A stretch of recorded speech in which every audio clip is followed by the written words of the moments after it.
Hi, my name is Pat, and this is my channel, Book Chat with Pat, and I'm glad that you're here. Today is Saturday, June 15th, and this is my weekly wrap-up. So I have been continuing with my daily poetry shorts, and I just wanted to thank those of you who have been tuning in and leaving me such lovely comments. It's been very encouraging as I have pursued this little endeavor. Additionally, on Thursday, I did a brief Poetry Thursday episode featuring Ray Bradbury's poem, If Only We Had Taller Ben. And my thinking in doing that this week was just to be supportive of some of the science fiction and space-related reading events that are going on, such as Book Trek 2024, which is taking place throughout June, July, and August, and also for the upcoming Rocket Summer, which will be taking place in July, where we will be reading classic science fiction. I've been participating in a number of different reading events, and I've been making some headway in all of them.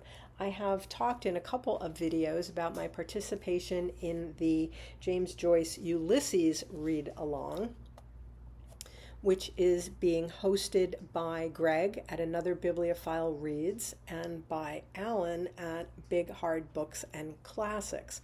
So this week we have read, by today, everyone is supposed to have read through chapter 9, and we're going to be meeting later today to discuss the first 9 chapters of the novel. It's been there have been highs and lows so far with this reread. I had talked about this in a couple of other videos. I read this novel first when I was in college, and then I read it again in graduate school, and that second reading was a very powerful experience. And this time, I mean, it's been a long time since I went to graduate school. So I'm coming at this, with new eyes, and there have been some real frustrations this time around, some highs and some lows, and I'm really interested to hear what my co-readers are experiencing. We have a Discord group, but this will be a live discussion that we're going to be having about it, and I'm anxious to hear what everybody has to say. Additionally, this week my book group met to discuss Zadie Smith's newest novel, The Fraud, which came out in the fall of 2023. I did a separate video on this, reviewing this novel, and I'll link that in the notes below. My book group had very mixed reactions to this novel. Some people couldn't get through it. One member of the group read it twice, and then there were people in between. So, but again, I'll link my review of the book down below. Additionally, I am participating in Pride Month, and my big reading for that is relatively new. It's been out a couple years. Biography by Hilary, Holladay, of the poet Adrienne Rich. It's called The Power of Adrienne Rich. And I'm well into this. It's a beautiful biography of her. Adrienne Rich is probably the poet that I have followed the longest in my adult life. She passed away in 2012. But I have been reading her poetry since I was in her poetry and her prose since I was in my early 20s. And probably of all of the poets whose books I collect, I probably have the most of Adrienne Rich. I'm going to be doing a separate video on her poetry and on this biography a little bit later in the summer.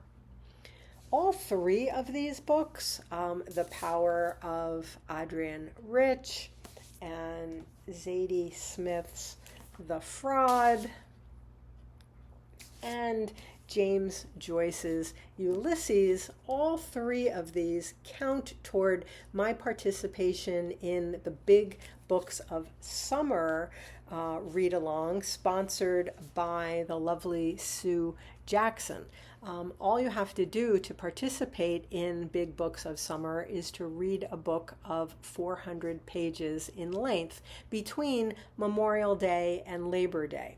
All three of these books are over 400 pages and therefore count toward my participation in this event.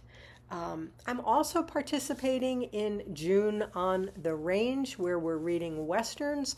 Last week I read a Zane Grey novel, Riders of the Purple Sage, and I talked about that in my last wrap-up. I have not made any progress this week on other Westerns. I have a Louis L'Amour to read. That's the other requirement of participating in June on the Range, and I haven't gotten to that yet, but I will. I have been this week focusing mostly on Ulysses and on Book Trek. I'm putting out this weekend a separate video on my reading for Book Trek 2024 so far, but I just wanted to talk a little bit about that in this wrap-up video. I am a person who was around when the original Star Trek TV series came out in the 1966-67 TV series season. I was there to watch all of these episodes when they were new TV. So I'm reading novels in the original series. I don't know anything about the later series. I really sort of fell off after the original, but I'm loving these books that I have been reading. This week I focused on two novels by the science fiction writer Vonda and McIntyre. She wrote quite a bit. I mean, she wrote novels on her own in science fiction, but she also wrote several Star Trek novels and also Star Wars novels.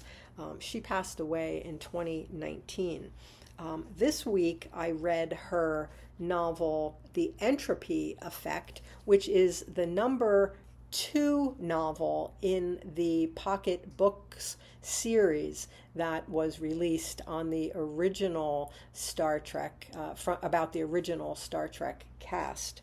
And I also read this week her novelization of the movie The Wrath of Khan.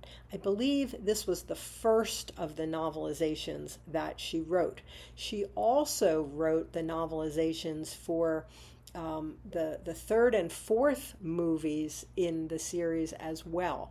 And I will be reading those. I haven't read those yet. But this is all going in my separate Book Trek video that's going to be coming up very soon.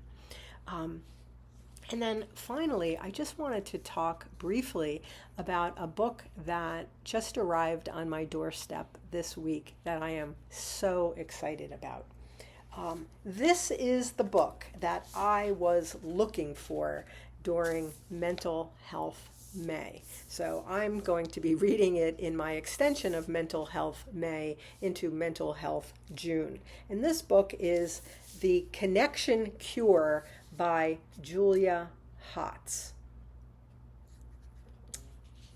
The prescriptive power of movement, nature, art, service, and belonging. The Connection Cure by Julia Hotz. I just wanted to talk a little bit about this book and why I'm so excited about it. First of all, I will tell you that Julia Hotz, who's a journalist who wrote this book, was my student. Julia was my student in 9th grade in my writing course called Writer's Workshop. And she was a student in 2 of my senior English courses. She was my student in contemporary fiction honors, and she was also my student in AP English. Some of you might remember some months back I did a video on the color purple. And I was talking about it as a banned book, but I also happened to mention that it was a novel that I taught in some of my senior classes. And in that video, I showed a quilt that my students and I made in keeping with the theme of sewing and quilting, or the motif of sewing and quilting in that novel. And I showed the quilt that my class made. Well, Julia was in that class, and she has a panel on that quilt, and it warmed my heart because in her acknowledgments in this book, she acknowledges the quilters, because there was a whole group in that class that had been friends since the very beginning of their school days, and she acknowledges them in this book. So why am I so excited about this book, besides the fact that it's my dear student who has written it? Well, this is what it said in the preliminary information about the book, that this is a combination of diligent science reporting, moving patient success stories, and surprising self-discovery. Julia Hotz, journalist, helps us discover lasting and life-changing medicine in our own communities. Traditionally, when we get sick, healthcare professionals ask, "What's the matter with you?" But around the world, teams of doctors, nurses, therapists, and social workers have started to flip the script, asking, "What matters to you?" Instead of solely pharmaceutical prescriptions, they offer social prescriptions, referrals to community activities and resources like photography classes, gardening groups, and volunteering gigs. The results speak for themselves. Science shows that social prescribing is effective for treating symptoms of the modern world's most common ailments: depression, ADHD, addiction, trauma, anxiety, chronic pain, dementia, diabetes, and loneliness. As healthcare's de facto cycle of diagnose, treat, repeat reaches a breaking point, social prescribing has also proven to reduce patient wait times, lower hospitalization rates, save money, and reverse health worker burnout. And as a general sense of unwellness plagues more of us, social prescriptions can help us feel healthier than we've felt in years. So that's just a little preview of this book that I am so excited to read. And I'm going to be sharing more about that as I complete Julia's book. But I'm very, very excited about this, and I'm so proud of her as well. So that's my weekly wrap-up. As always, I thank you for watching. I hope that you're doing well. I'll speak with you again soon. Take care.